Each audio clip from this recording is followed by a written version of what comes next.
Makwaba guys, my name is Marco Smith and I'm glad to have you over at my channel. This channel is all about making literature and English a more fun and easier feel for students, teachers and literary enthusiasts.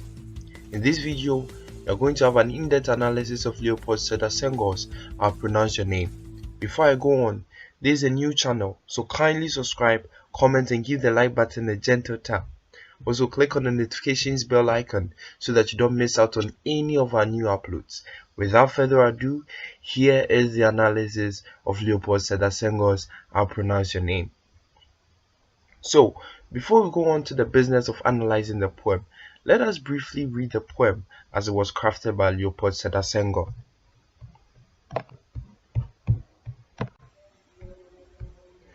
I'll pronounce your name, Nayet. I'll declaim you, Nayet. Nayet, your name is mild like cinnamon. It is the fragrance in which the lemon grove sleeps.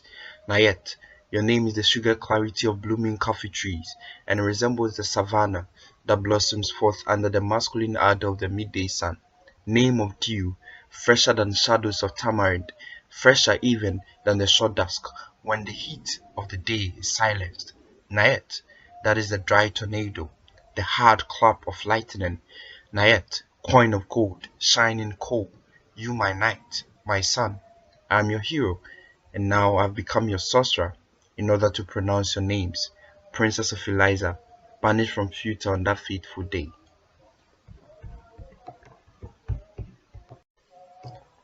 I Will Pronounce Your Name is a praise poem as it eulogizes the African culture and identity. The muse of the poem, Nayet, personifies the continent of Africa as imagined in a royal embodiment. The persona of the poem is deeply enthralled in a trance-like praise for Nayet. However, as one dives deeper into the poem, it is obvious that Nayet, whom we discover to be the Princess of Eliza, gets banished from Futa.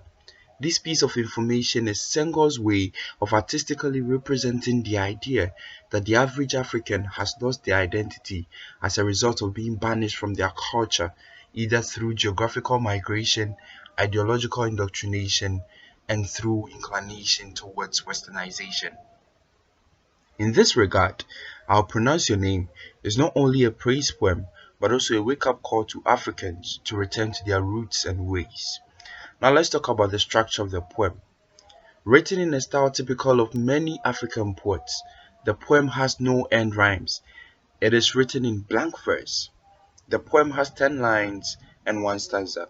Structure-wise, the poem is bland and uninteresting as it lacks a steady and appealing rhythm, rhyme scheme, and internal rhymes. This is probably due to the fact that the poem is a direct translation of the original poem, which was written in French. However, the poem is near musical as the poet uses repetitions and synonymic expressions in crafting his message. The tone of the persona in I'll Pronounce Your Name is one of admiration and praise. There is a lingering feeling of awe and wonder in the persona's voice, and this reverberates even in the mind of the reader. What the poem lacks in structure and musicality is certainly made up for in content. The poem contains a strong but cleverly crafted subtle message that calls out to Africans to embrace the Africanity and the African culture. The subject matter of the poem is the celebration and appreciation of the name, beauty, and personality of Nayet. Several themes litter the lines of I'll Pronounce Your Name, so much so that it will be virtually impossible to cram them all into a lesson such as this. However, I'm very interested in knowing some of the themes you've identified in the poem, so kindly type in the comment section any theme you've identified in the poem. Here are a few themes in the poem. 1. The theme of the beauty of the African culture and identity. 2. The theme of the strength and power of Africa and Africans. 3. The theme of praise and admiration of Africa. 4. The theme of lost identity. 5.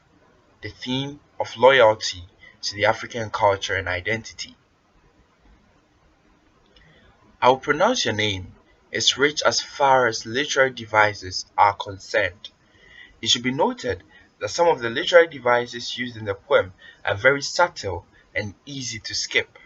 The literary devices used in the poem include: one of the most dominant literary devices in the poem is metaphor. Lines such as, "It is the fragrance in which the lemon grove sleeps," and "Your name is the sugar clarity," are all metaphoric in nature. Also present in the poem is simile. Some examples of the lines in which the poem shows simile are: "Your name is mild like cinnamon," "It resembles the savannah," and "Name of dew, fresher than shadows of tamarind." Apostrophe. The poem is an apostrophe since the persona addresses a physically absent muse. That's it for today, guys. This has been the analysis of Leopold Sedar Senghor's "I'll Pronounce Your Name." Did I miss anything? Well, let me know in the comment section below. Thank you so much for watching this video, guys. I really appreciate it. Kindly subscribe if you haven't already and click on the notification bell icon to get informed anytime I post a new video. And guys, don't forget to stay literate. See you in the next video. Game over.